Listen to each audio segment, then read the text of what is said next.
दोस्तों अगर आप क्लास 10 के स्टूडेंट हो तो ये वीडियो आपके लिए बहुत इंपॉर्टेंट होने वाला है, क्योंकि आज के इस वीडियो में कक्षा 10 के विज्ञान के 2018 का पेपर हम लोग हल करेंगे, जो 2021 के लिए बहुत इंपॉर्टेंट है। तो आपसे रिक्वेस्ट है इस वीडियो को शुरू से अंत तक जरूर देखना। उससे पहले एक इंपॉर्टेंट अनाउंसमेंट अनअकैडमी के लिए, अगर आप एनटीएससी की प्रिपरेशन कर रहे हो तो अनअकैडमी आपके लिए लेकर आया अनअकैडमी काउंसलिंग कैंप। ये 5 दिसंबर आपके लिए बहुत ही स्पेशल होना है, क्योंकि इसमें आपको टॉप एजुकेटर बताएंगे कि आप एनटीएससी की प्रिपरेशन किस तरीके से करें। इसमें प्रीवियस ईयर के सारे क्वेश्चन पेपर आपको सॉल्व कराए जाएंगे, साथ में कुछ क्यूजेस एंड पजल्स के तहत आपको बहुत ही अट्रैक्टिव तौर पे सभी क्वेश्चन को सॉल्व करना सिखाया जाएगा, जो आपको कहीं और नहीं मिलेगा। तो आपसे रिक्वेस्ट है, डिस्क्रिप्शन में आपको लिंक प्रोवाइड कर रहा हूँ, उस लिंक पर क्लिक करके आप डायरेक्ट ये क्लासेस अटेंड कर सकते हैं। ठीक है, तो आज की इस वीडियो को शुरू करते हैं। सुमन क्लास में आप सभी का स्वागत है। मैं संजीव सर। स्टूडेंट, आज के इस वीडियो में हम 2018 के सभी महत्वपूर्ण बहुविकल्पीय प्रश्नों को डिस्कस करने वाले हैं, जो आपके 2018 में पूछे गए थे। तो टोटल आज आपको हम 28 बहुविकल्पीय प्रश्न आंसर के साथ डिस्कस करेंगे, और ये सभी बहुविकल्पीय आपके बोर्ड एग्जाम के लिए काफ़ी ज़्यादा इंपॉर्टेंट है। तो स्टूडेंट, वीडियो बहुत ही इंपॉर्टेंट होने वाला है। वीडियो के साथ आप लास्ट तक बने रहिएगा और वीडियो को भी लाइक कर दीजिएगा। तो चलिए वीडियो को स्टार्ट करते हैं। तो सबसे पहले सेट नंबर 1 की बात करते हैं। तो सेट नंबर 1 का पहला क्वेश्चन है कि 1 मीटर फोकस दूरी के उत्तल लेंस की क्षमता होगी। तो उत्तल लेंस की फोकस दूरी की जो क्षमता यानी क्षमता P होती है 1/f। जहाँ पे फोकस दूरी ये किस में होनी चाहिए, मीटर में होनी चाहिए। हालांकि यहाँ पहले ही मीटर में दे रखा है, तो एफ की जगह 1 रख दोगे तो क्षमता P बराबर कितना रख जाएगा, 1/1 यानी कि 1 डायोप्टर। तो पॉजिटिव आ रहा है तो प्लस का 1 डायोप्टर आपका करेक्ट आंसर होगा। आगे बढ़ते हैं अगले क्वेश्चन की तरफ। क्वेश्चन नंबर 2 है आपका, दूरदर्शी के अभिदृश्यक तथा नेत्रिका लेंस के बीच की अधिकतम दूरी क्या होगी। तो इसमें जो 4 ऑप्शन आपके दिए हैं, पहला अभिदृश्यक की फोकस दूरी, तीसरा नेत्रिका लेंस की फोकस दूरी, और अभिदृश्यक और नेत्रिका लेंस की फोकस दूरी का योग। तो जो इसका आपका करेक्ट आंसर है बीच की अधिकतम दूरी, तो अधिकतम दूरी जो है अभिदृश्यक और नेत्रिका लेंस दोनों की फोकस दूरी का योग होता है, यानी कि ऑप्शन नंबर 3 आपका राइट है। चलिए आगे बढ़ते हैं अगले क्वेश्चन की तरफ। दो विद्युत बल्बों के सामर्थ्य यानी P1 और P2 दिए हैं। P1 बराबर 60 है, P2 बराबर जो है 100 है। दोनों 220 वोल्ट पर कार्य करते हैं, तो इनके प्रतिरोधों का अनुपात ज्ञात कीजिए। तो P=V²/R वाला फार्मूला अप्लाई है, वहाँ से आप दोनों का R1 और R2 जो है आसानी से ज्ञात कर सकते हैं। यहाँ पे हमें R1/R2 पूछा है, तो R1/R2 जो होगा इसमें आपका करेक्ट आंसर आएगा 5/3, यानी R1/R2 की जो वैल्यू आएगी वो 5/3 आएगी। नेक्स्ट क्वेश्चन है, एक मेंस में R1 व R2 प्रतिरोध के 2 तार समांतर क्रम में जोड़े जाते हैं। यदि इनमें प्रवाहित धारा I1 तथा I2 हो तो प्रति सेकंड उत्पन्न होने वाली ऊष्मा यानी H1 और H2 का अनुपात होगा। तो H1 और H2 का अनुपात जो है उनके रेजिस्टेंस के व्युत्क्रमण पर, यानी H1, ठीक है, ये इन्वर्सली प्रोपोर्शनल होता है किसके, R के। ठीक, तो H1/H2 क्या हो जाएगा, R2/R1। आगे बढ़ते हैं अगले क्वेश्चन की तरफ। समतल दर्पण द्वारा निर्मित प्रतिबिंब का आवर्धन होता है। तो समतल दर्पण द्वारा प्रतिबिंब जो होता है उसका आवर्धन M क्या होता है, प्रतिबिंब की लंबाई वटे वस्तु की लंबाई। तो समतल दर्पण के सामने आप जब भी खड़े हुए तो जितना बड़ा आप समतल दर्पण के सामने वस्तु रखेंगे उसका प्रतिबिंब भी उतना बड़ा ही बनेगा, यानी दोनों बराबर होंगे, कट जाएंगे, सीधे सीधे आएगा 1। तो आवर्धन M बराबर कितना होता है, करेक्ट आंसर आपका 1 हो गया। अगला क्वेश्चन, पूर्ण आंतरिक परावर्तन के लिए आवश्यक शर्त है। तो पूर्ण आंतरिक परावर्तन के लिए आवश्यक शर्त क्या होगी, ऑप्शन ध्यान से देखिए।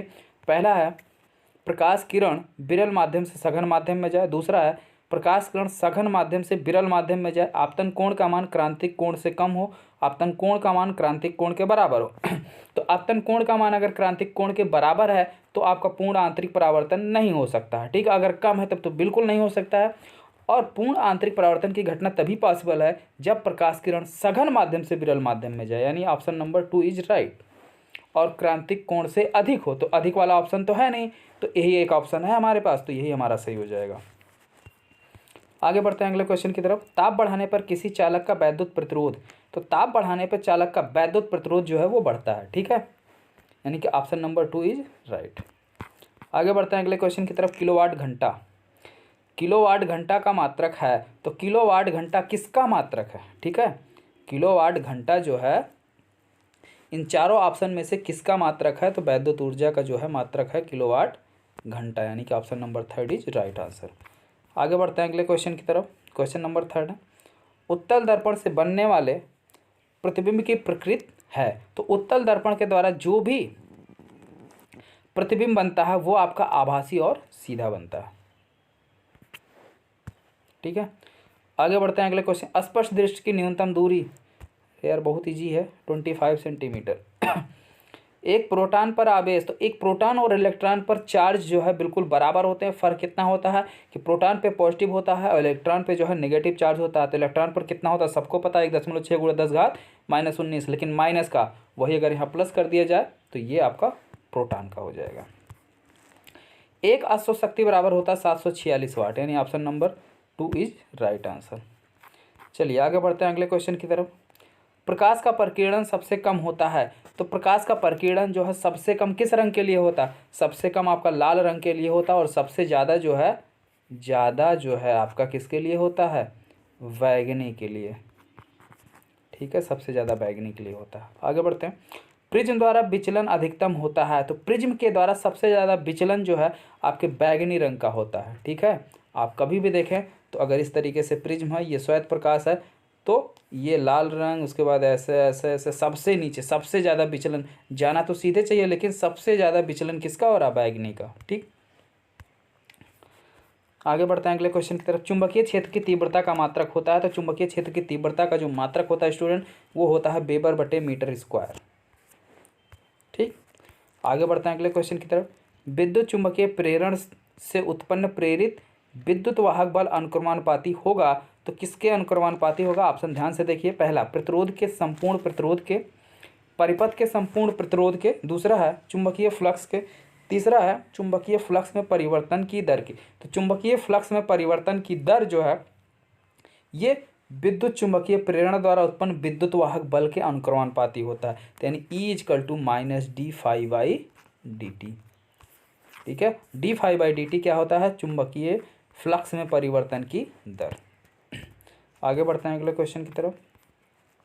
निम्न में से कौन सा सही नहीं है? ध्यान से देखिए, सही नहीं है। ठीक है, तो 3 आपके करेक्ट है, एक आपका इनकरेक्ट है। तो वही कौन सा है वही में पहचानना। प्रकाश विद्युत चुंबकीय तरंग है, बिल्कुल करेक्ट ऑप्शन।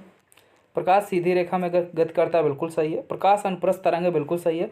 प्रकाश अनुदैर्ध्य है, यही गलत है। तो यानी ऑप्शन के अकॉर्डिंग आपका सही आंसर जो है कौन सा हुआ? Option number 4। आगे बढ़ते हैं अगले क्वेश्चन की तरफ। एक उत्तल लेंस की क्षमता 5 डायोप्टर है। ठीक है, एक उत्तल लेंस की क्षमता जो है 5 डायोप्टर है। तो इसकी फोकस दूरी क्या होगी? तो फोकस दूरी आपको निकालनी है, F होता है 1/p। यहाँ से आप निकाल सकते हैं। तो कितना आएगा स्टूडेंट? सॉल्व कीजिए, इसका जो आंसर आएगा वो आपका आएगा। कौन से लेंस की बात कर रहा? उत्तल लेंस की। ठीक है, तो उत्तल लेंस की फोकस दूरी जो आएगी वो 20 सेंटीमीटर। आगे बढ़ते हैं। वेबर किस राशि का मात्रक है? तो वेबर जो है आपका चुंबकीय फ्लक्स का मात्रक है। किसका मात्रक है? चुंबकीय फ्लक्स का। आगे बढ़ते हैं अगले क्वेश्चन की तरफ। समान विद्युत शक्ति के तापदीप्त बल्ब, यानी 2 बल्ब, ठीक है, बल्ब एवं हीटर में सबसे ज़्यादा किस में अधिक प्रकाश होगा?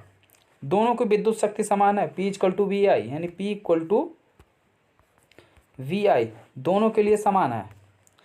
कह रहा है सबसे ज़्यादा अधिक प्रकाश किस में होगा? ऑप्शन देखिए, हीटर में, बल्ब में, दोनों में बराबर है, दोनों में से किसी में नहीं। तो आप जान ही रहे हो किस में। पर हीटर अगर ऊष्मा की बात करेगा तो हीटर में, लेकिन प्रकाश की बात कर रहा, उजाला, बल्ब में। आगे बढ़ते हैं अगले क्वेश्चन की तरफ। एक अवतल दर्पण की वक्रता त्रिज्या 20 सेंटीमीटर, इसकी फोकस दूरी होगी। ठीक है, तो वक्रता त्रिज्या और फोकस दूरी में संबंध क्या है? F = R/2। ठीक है, अवतल दर्पण है तो अवतल दर्पण की फोकस दूरी क्या होती है स्टूडेंट? अवतल दर्पण की फोकस दूरी जो है वो आपकी ऋणात्मक होती है, तो -10 सेंटीमीटर। आगे बढ़ते हैं। निर्वात में प्रकाश की चाल 3 × 10⁸ मीटर/सेकंड होती है, सबको पता होना चाहिए ये।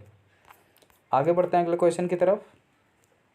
निम्न में से कौन सा चुंबकीय क्षेत्र का मात्रक नहीं है? तो चुंबकीय क्षेत्र का मात्रक कौन सा नहीं है? तो चुंबकीय क्षेत्र का मात्रक कौन सा है? सबसे पहले तो आप ये देख लो, ये भी चुंबकीय क्षेत्र का मात्रक है, ये भी चुंबकीय क्षेत्र का मात्रक है। ठीक है, कौन नहीं है हमसे यही पूछ रहा है, तो कौन नहीं है ये हम बहुत आसानी से पता कर सकते हैं। तो इसमें से गॉस ये भी आपके चुंबकीय क्षेत्र की तीव्रता का मात्रक है, ठीक है। गॉस भी आपके चुंबकीय क्षेत्र की तीव्रता का मात्रक है, यानी ये तीनों मात्रक हैं, यही नहीं है। न्यूटन बटे एम्पियर मीटर स्क्वायर ये आपके चुंबकीय क्षेत्र की तीव्रता का मात्रक नहीं है। आगे बढ़ते हैं अगले क्वेश्चन की तरफ। डायनमो परिवर्तित करता है, तो डायनमो का क्या काम है? डायनमो जो है यांत्रिक ऊर्जा को विद्युत ऊर्जा में रूपांतरित करता है, यानी उसको हम किसी भी प्रकार से यंत्रों की सहायता से अगर हम डायनमो को घुमाते हैं तो वो बदले में हमको क्या देता है? विद्युत ऊर्जा देता है, यानी यांत्रिक ऊर्जा को विद्युत ऊर्जा में। अगला क्वेश्चन है, किसी उत्तल लेंस से बना प्रतिबिंब आभासी होगा यदि वस्तु अनंत पर हो, दूसरा वस्तु फोकस पर हो, तीसरा है वस्तु f व 2f के बीच में हो, चौथा हो वस्तु फोकस व प्रकाशिक केंद्र के बीच हो। तो इसमें जो करेक्ट आंसर होगा वो आंसर नंबर 4 होगा। वस्तु जब फोकस और प्रकाशिक केंद्र के बीच में होगा तब जाके आभासी प्रतिबिंब बनेगा। ये हम दर्पण लेंस द्वारा और दर्पण द्वारा दोनों के द्वारा प्रतिबिंब बनने के नियम में बहुत ही अच्छे से हमने इसको एक्सप्लेन किया था। अगर आपने वीडियो नहीं देखा होगा तो वीडियो जाके देख लीजिएगा, प्लेलिस्ट में पड़ी होगी। आगे बढ़ते हैं अगले क्वेश्चन की तरफ। दूरदृष्टि से पीड़ित व्यक्ति का निकटतम बिंदु स्थित होगा, तो दूरदृष्टि में आदमी को जो है पास स्थित वस्तुएं साफ नहीं दिखाई देती हैं, तो इसके लिए इसका जो निकटतम बिंदु होगा वो कहाँ पर स्थित होगा? 25 सेंटीमीटर पर, 25 सेंटीमीटर से कम पर, 25 से अधिक पर। तो 25 से अधिक पर, यानी उसको पास की वस्तुएं नहीं दिखाई देती, अगर थोड़ा सा दूर करेगा तो साफ दिखाई देने लगेगा। ठीक है, तो ये इस तरीके से जो है आपके क्वेश्चन थे, जो हमने सभी क्वेश्चनों को डिस्कस कर दिया। ठीक है, ओके स्टूडेंट, तो आप सभी लोग जितने भी लोग वीडियो को देख रहे हैं वीडियो को लाइक कर दीजिए, और अगर आप चैनल पर नए हो तो चैनल को सब्सक्राइब कर लीजिए, और सब्सक्राइब करके बेल आइकन का बटन भी प्रेस कर दें, जिससे हमारी आने वाली हर एक नई वीडियो का नोटिफिकेशन आपको मिलता रहे। ओके स्टूडेंट, तो फिर मिलते हैं नेक्स्ट वीडियो में अगले बहुविकल्पीय प्रश्नों के साथ, यानी अब 2017 वाले सेट को जो है डिस्कस किया जाएगा, उसके बाद 16, उसके बाद फिर 2020 को। ठीक है, फिर उसके बाद जो हम लोग डिस्कस करेंगे अति लघु, लघु, त्रि, ये सारे प्रश्न जो है डिस्कस किए जाएंगे। तो सबसे पहले बहुविकल्पीय हो जाए, उसके बाद आपके लघु, अति लघु, फिर दीर्घ। Okay student.